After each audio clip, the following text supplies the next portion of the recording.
Dixon, recently I've heard a lot of conflicting information about replacement windows versus restoring or preserving one's old wooden windows. How much does it cost to restore or preserve an original wooden window? The majority of windows that I look at don't need restoration. When people call me to look at them, I can tell them that most of them just need repair, which is fairly inexpensive. A good house painter can do it.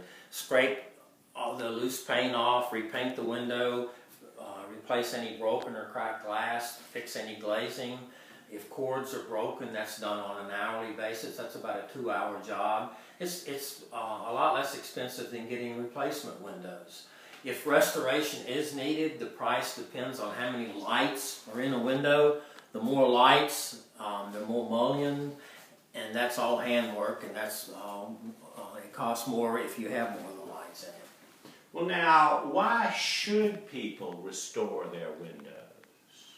That's a very good question, and I didn't hear it being addressed the other night at the meeting we went to. There's 3 main reasons. One is the materials in an old window are superior to a modern window. The wood is antique longleaf pine. It's 200 and 300 years old when it's harvested. It's very, very hard. It's water resistant, insect repellent. It's just, we can't get that material today. The glass is either antique cylinder glass, or if it's a very early window, antique crown glass. A lot of people call it wavy glass. It's expensive. People are throwing their windows, their old windows away when they get replacement windows, and that's a valuable piece of glass. Well, now, a lot of people have told me that they want replacement windows to help with their heating bills. What do you tell those people? You can get a very efficient old window if you have a good quality storm window in front of it. It becomes efficient then. You've got a dead space between the two, and it's as good as any replacement window you can get. And can you use those storm windows in historic districts? Yes, years ago you couldn't because they were big and ugly. Today the National Trust, among other groups, tries to get people to use them because it protects their wood windows, and they're very low profile. You don't even notice them anymore. Now, Dixon, I have old windows in this house that seem to be in pretty good shape. How long will a good wooden window last?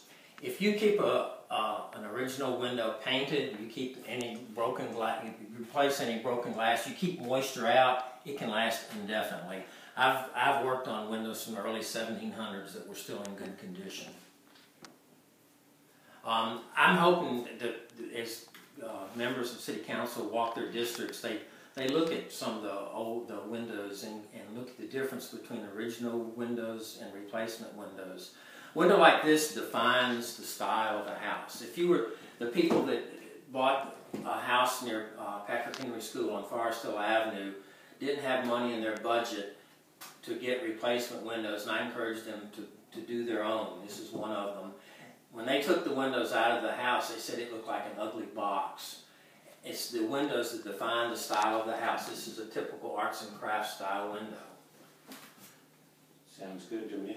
If people would listen to the Commission of Architecture review on this issue, they're doing Richmond a service by educating people on the importance of a good